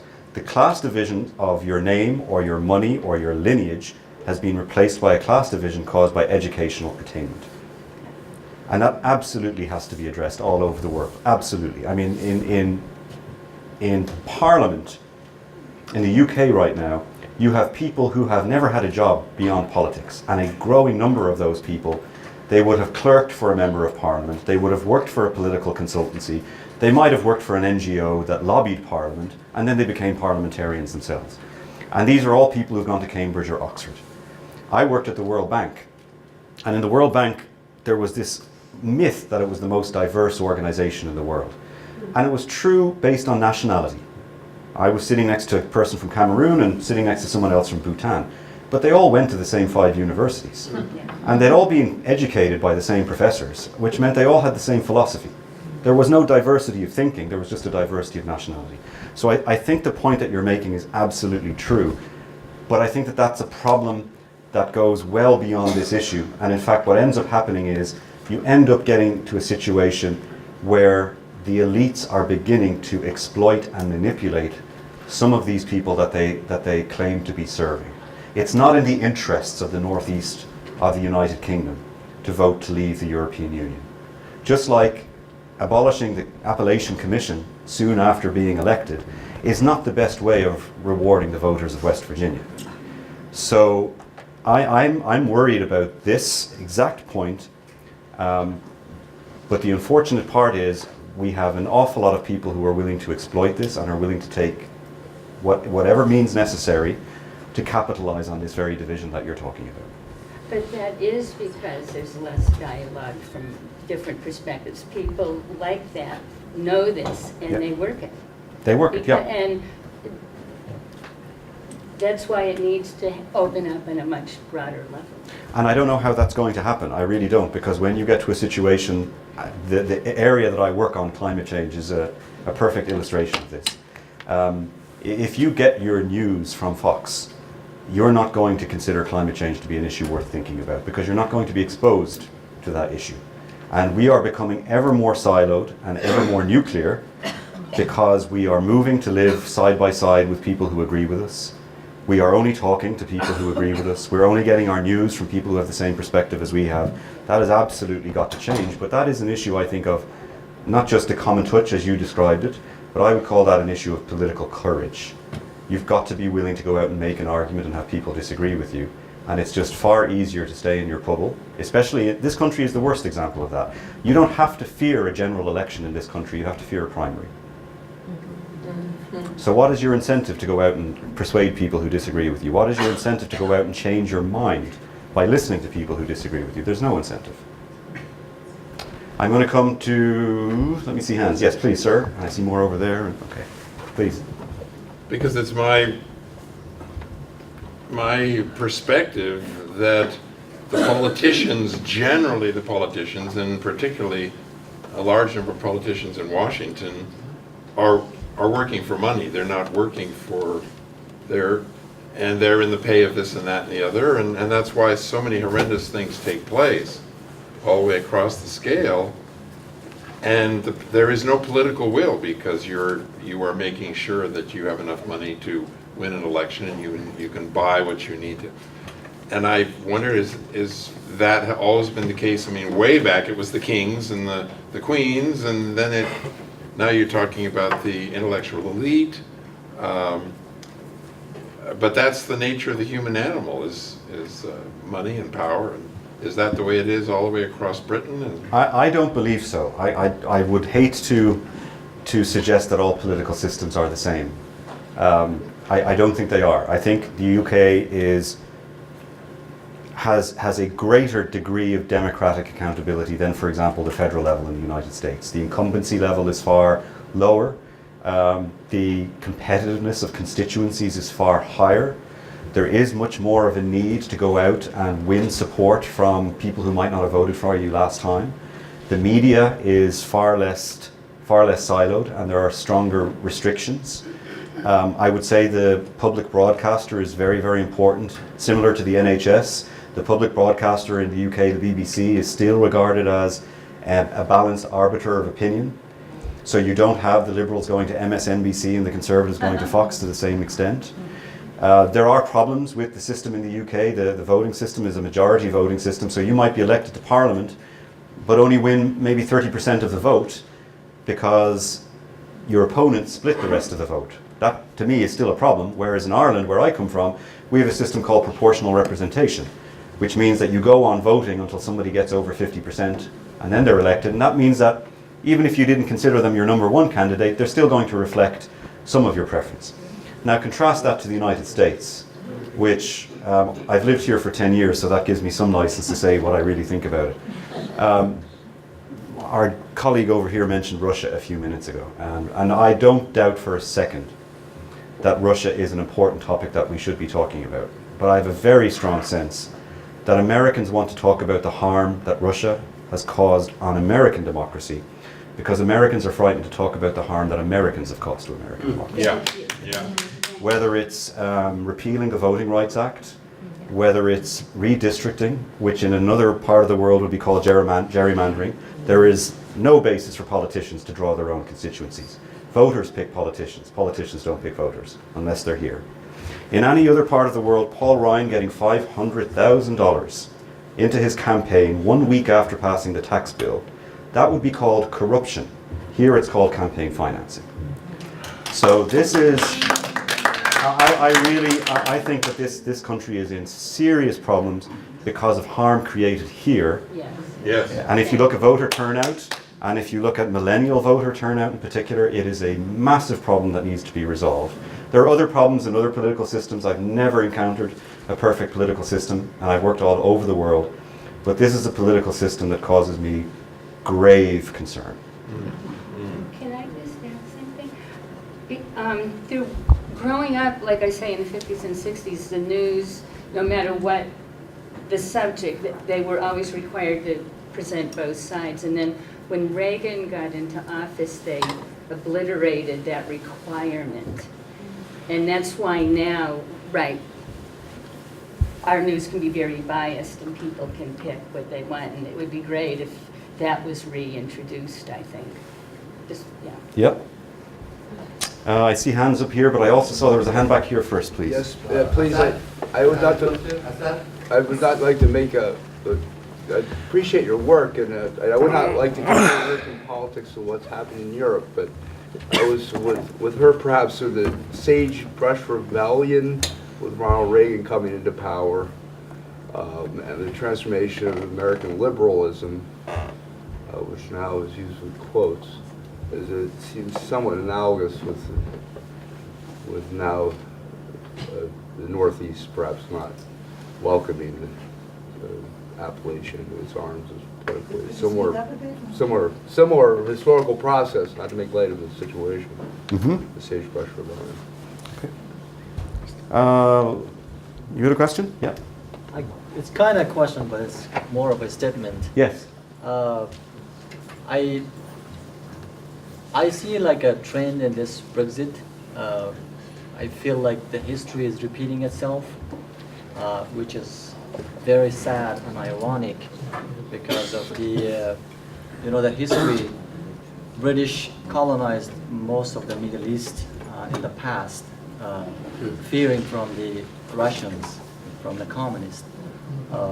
But now it's coming back to themselves. They're colonizing themselves. Isn't it a big hole? That isn't it a big problem for the Russians coming back? Russians coming back where? Into The Britain? Russians are getting much more in power and getting back to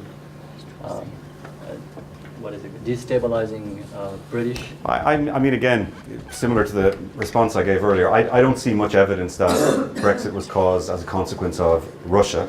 I think great power politics has always existed and always will, and there are some countries that have turned it into an art. The Russians are turning it into an art, the Chinese have turned it into an art, but the Americans have turned it into an art in the 20th century as well. I don't think that was an issue with Brexit. I do think Brexit was a perfect storm. It was a combination of these issues that we were talking about, of communities that have felt abandoned. And they're abandoned politically and democratically. They're abandoned in terms of economics and industry. They feel lost in globalization. They feel that their very DNA is changing as a consequence of migration. And you may have a different opinion about all of that, and I may have a different opinion about all of that, but you have to deal with how people perceive reality, not just what reality is, because if you don't deal with people's perceptions, those perceptions take hold. So I think we have, as elites, we have forgotten about these communities, and we're now reaping the results of that, and an awful lot will need to be done to rebuild the connectivity with those communities, but without pandering to them. And in some parts of Europe, for example, and I fear perhaps some parts of America, the solution to losing these communities is going in and telling them, okay, we can tolerate your xenophobia. Okay, we can tolerate your restrictions on migration. I don't believe you win them back by pandering to them. I think you do win them back by creating that link that we've lost. It's going to take a very long time to do it. It's going to be very, very hard won, but it needs to be done. But I'm not convinced that Russia played a role in Brexit. And then I saw a hand here and there was one there. So let's come here first. So I'm curious about the women politicians here, what's going to happen to May and also to Angela Merkel. Is she going to be able to hold that coalition together in Germany?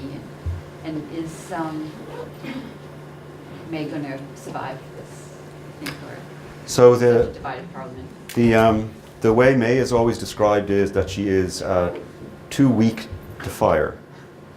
And what's meant by that is that she is possibly the weakest Prime Minister that the UK has had, at least since the 1970s. She has very little authority over her own cabinet, and as a consequence of that, she seems incredibly indecisive about pretty much every issue. And she has been unfortunately cursed by misfortune. Even in her most recent address to the Conservative Party conference, as she was speaking, the stage was falling apart behind her, and she was coughing and couldn't get out her speech. So she's one of those politicians who's just unfortunate.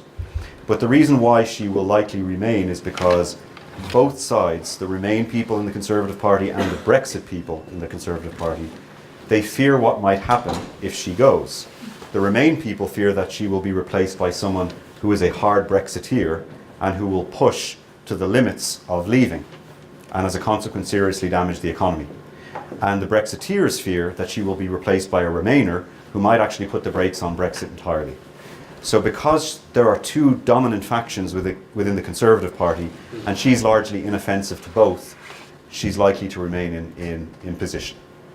And now as regards Angela Merkel, there's a natural life cycle to any politician. And Angela Merkel has been in power for a very long time and has been the dominant force in European politics for at least 5 to 10 years, probably. I mean, ever since Tony Blair, for example, left, she has been the dominant figure, the decision maker that actually has to bring everything together. I personally think that this was going to be her last election anyway, because at a certain point she would have to leave. But there's no doubt that not only is she weakened by what happened in Germany, but I think the post-war consensus in Germany to a certain extent is weakened, and it will be interesting to see what happens with this new coalition. The Social Democrats, I think, probably have the most to lose from all of this, because they have historically, in the last number of grand coalitions, been seen as the lesser member of the coalition, and as a consequence, again, the benefits of success go to Angela Merkel, and the consequences of failure are heaped onto the Social Democrats, which create a gap for other political parties to exploit. I do think, though, that beyond the women, Macron is a very, very interesting figure to watch, because not only is he a very dynamic president with lots of new ideas, but he completely changed the landscape of French politics. He created a new political party which took from both right and left.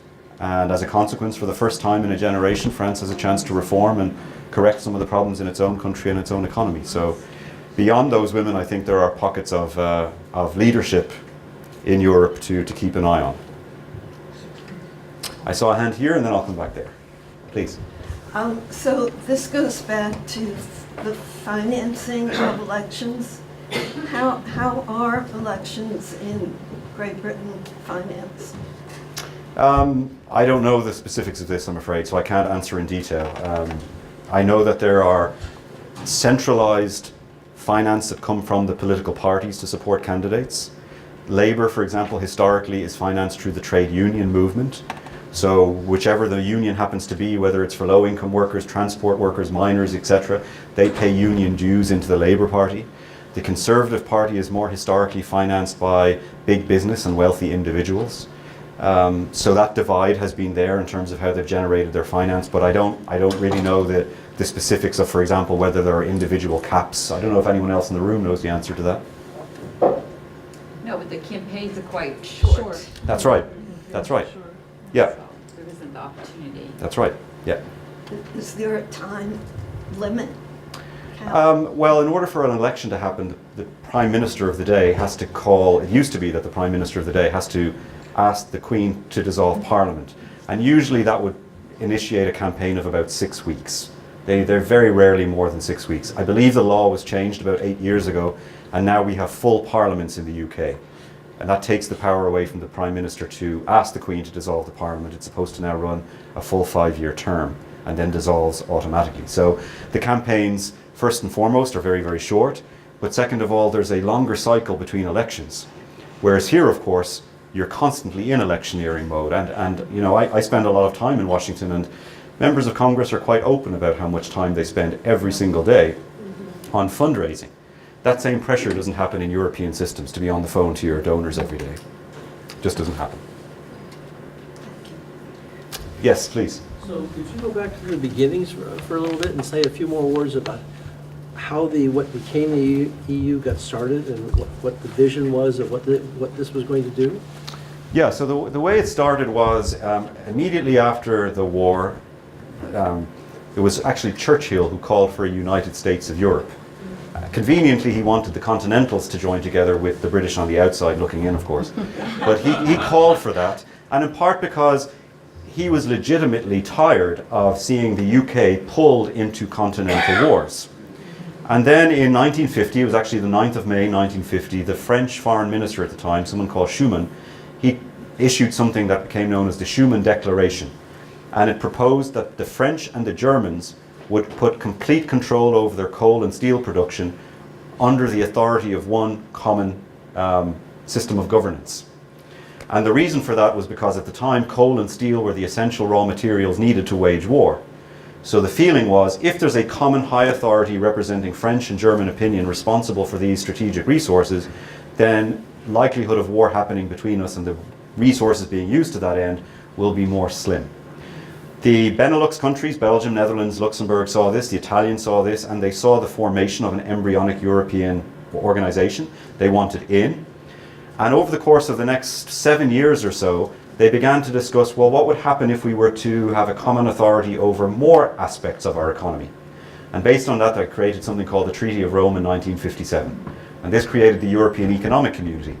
And the people who formed that, they had a very brilliant idea. And their idea was, we are going to create integration by stealth, which is the point that was made here a few moments ago, unfortunately. It was a good idea that maybe ran its course. Their notion was, if you begin to integrate the economy, that over time you have to begin to integrate the politics to manage the economy as well. And if we do that, we will eventually get to the point of having a United States of Europe. That was very much their vision. And then over the course of the successive decades, different treaties were designed and ratified, and with each successive treaty, more of the European construct was created until today, when we have, as I said at the outset, in many policy areas a federal state, in other policy areas no European mandate, but in many policy areas decisions are made by a European Parliament, working with a European Commission, and working with a European Council that represents the national governments. So this is something that was created step by step, very different to the US system, where you have, of course, a continental Congress coming up with a constitution and so on, and sort of an explosion of integration happening within a short period. This is an integration built step by painful step, decade by decade by decade.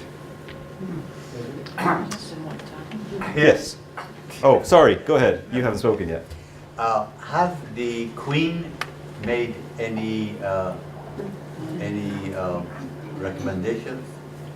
Has she showed her position regarding the European Union exposure thing? So the Queen, by constitution, although the UK doesn't have a written constitution, it has constitutional convention, so to speak, is not allowed to speak about policy. So there have been murmurings from both sides about what she feels about this issue, because she's, even today, possibly the most respected institution in the UK. And so both sides would like to co-opt her into the argument, but she's refused to be co-opted into the argument, so nobody really knows what she thinks about any of this.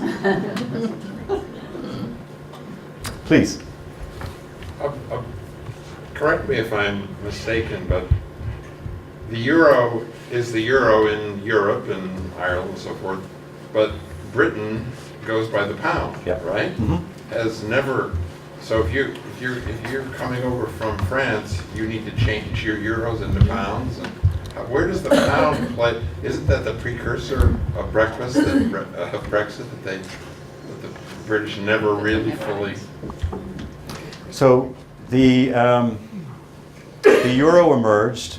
Let me put it this way. Everything that happens in the European Union, going back to the question a few moments ago, this painful step-by-step integration, is a process of compromise.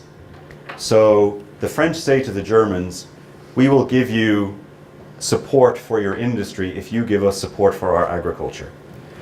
In the 1980s, two major initiatives were created. One was called the structural funds, one was called the cohesion funds. And that was a massive transfer of wealth from Northern Europe to Southern Europe. And the deal was, the Germans, the Danish, and the Netherlands, they wanted a single market, free trade across the continent. And the Spanish Prime Minister at the time, Felipe González, said, well, you can have that, but I need money to make my industries competitive. Because if you don't give me money to make my industries competitive, they won't be able to compete with your industries and they'll collapse within years.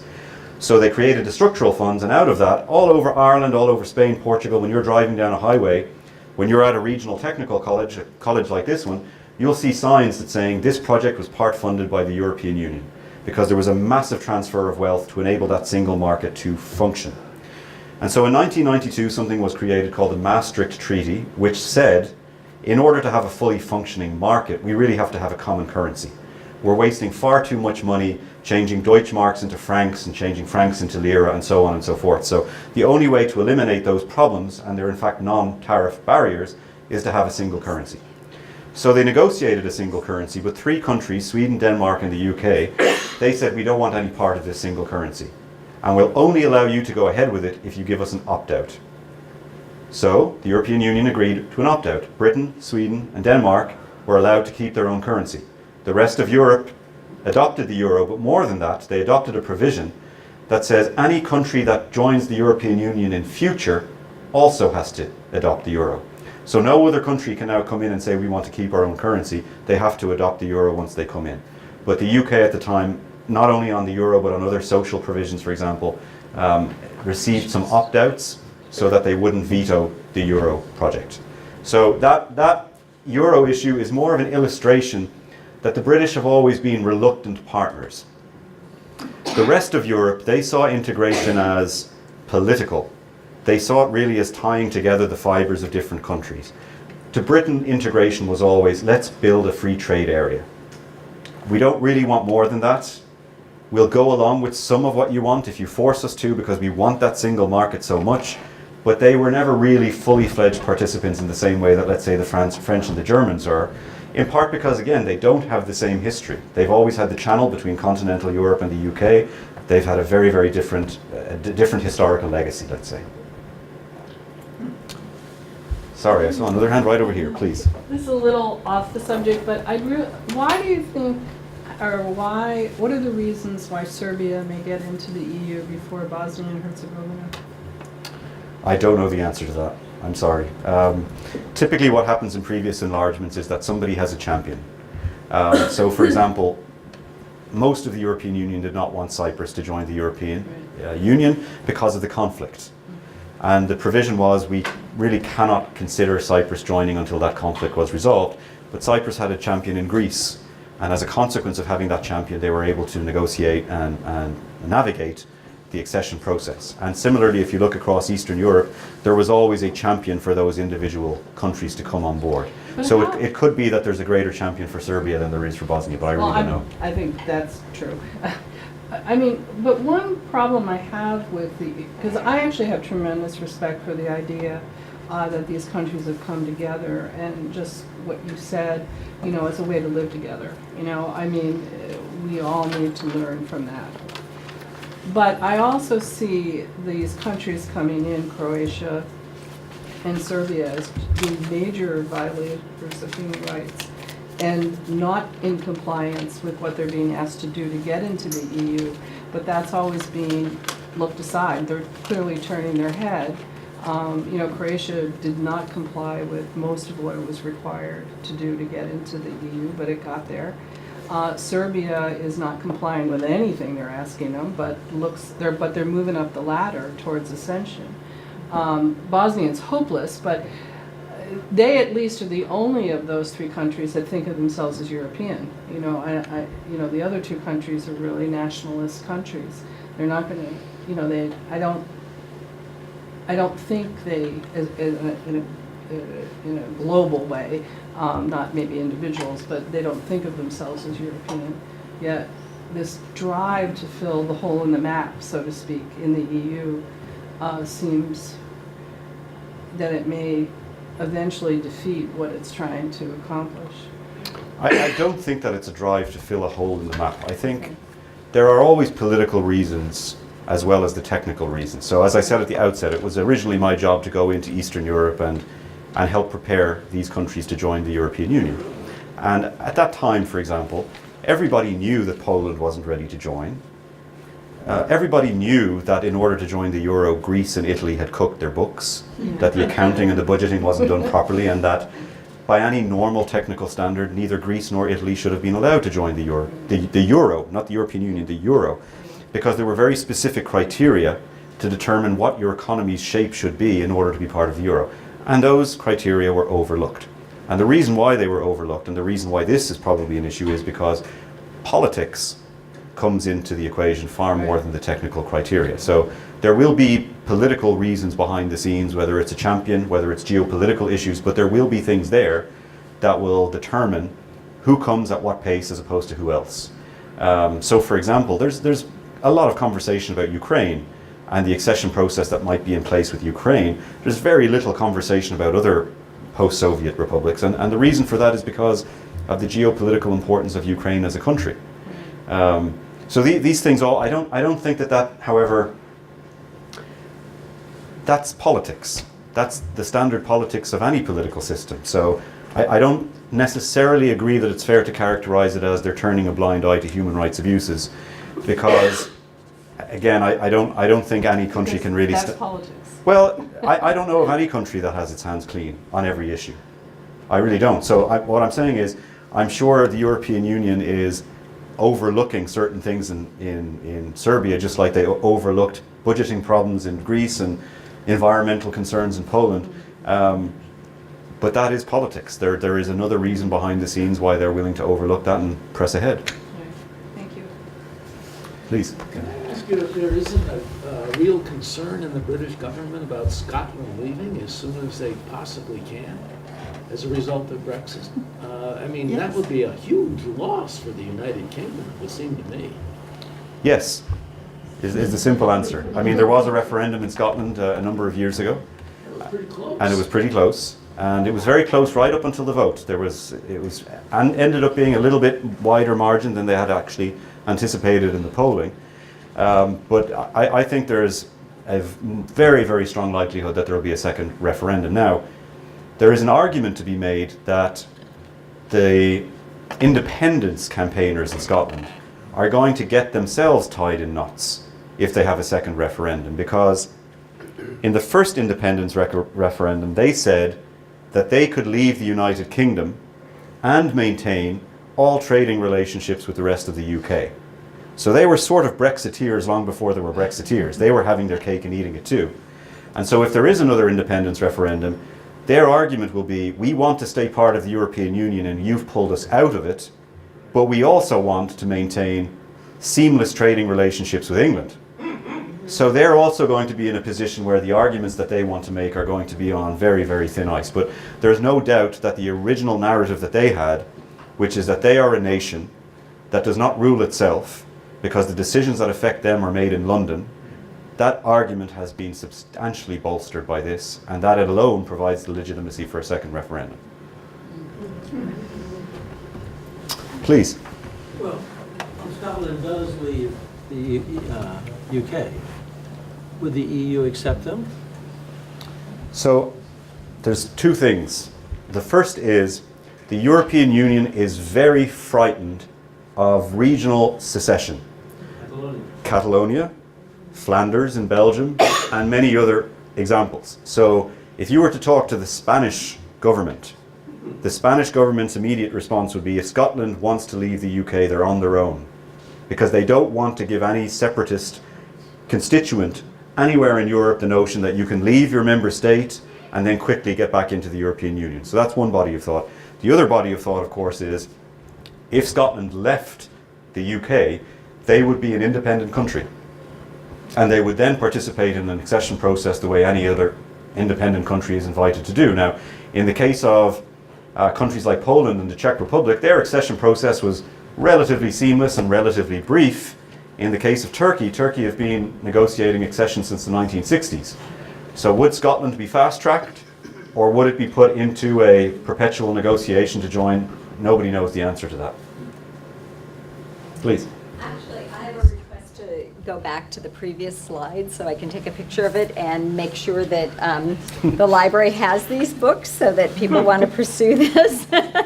So I'm the librarian. Great. Get up there and I hope this.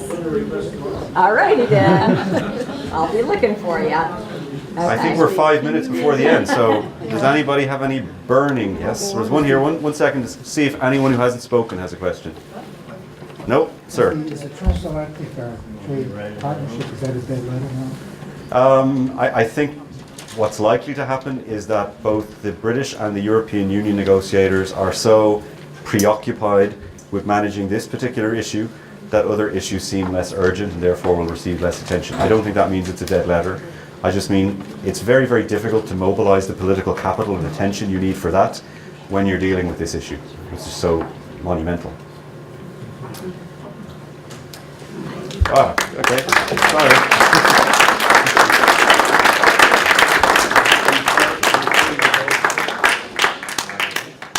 Before you go, I am all glad that you came here. I hope you realize what a great lecture we heard. Oh, yeah. I have one or two advertisements, forgive me for that. We have a basket of gifts for our distinguished speaker here. And these are some purchased by my dear wife, the chief of CIA, FBI, and KGB, as well as Windham wine, True North, Tabnia chocolate, Mocha Joe coffee, and Brattleboro pharmacy that has given us honey. And then we have Vermont cheese and Vermont cookies and other stuff. We thank you very much. One more advertisement, please.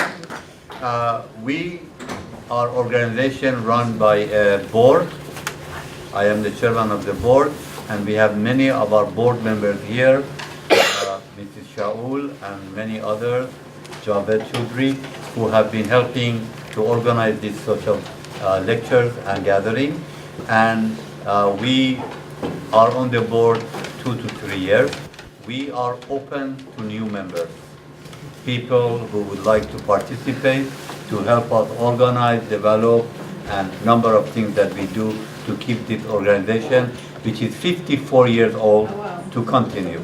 Windham World Affairs Council is 54 years in Vermont, and we would like to keep it going and help the community understand what is going on in the world, as you just heard. So anybody who's interested, please let us know, or my wife, and we will be discussing it and see what you can do for us. Thank you so much, and good luck.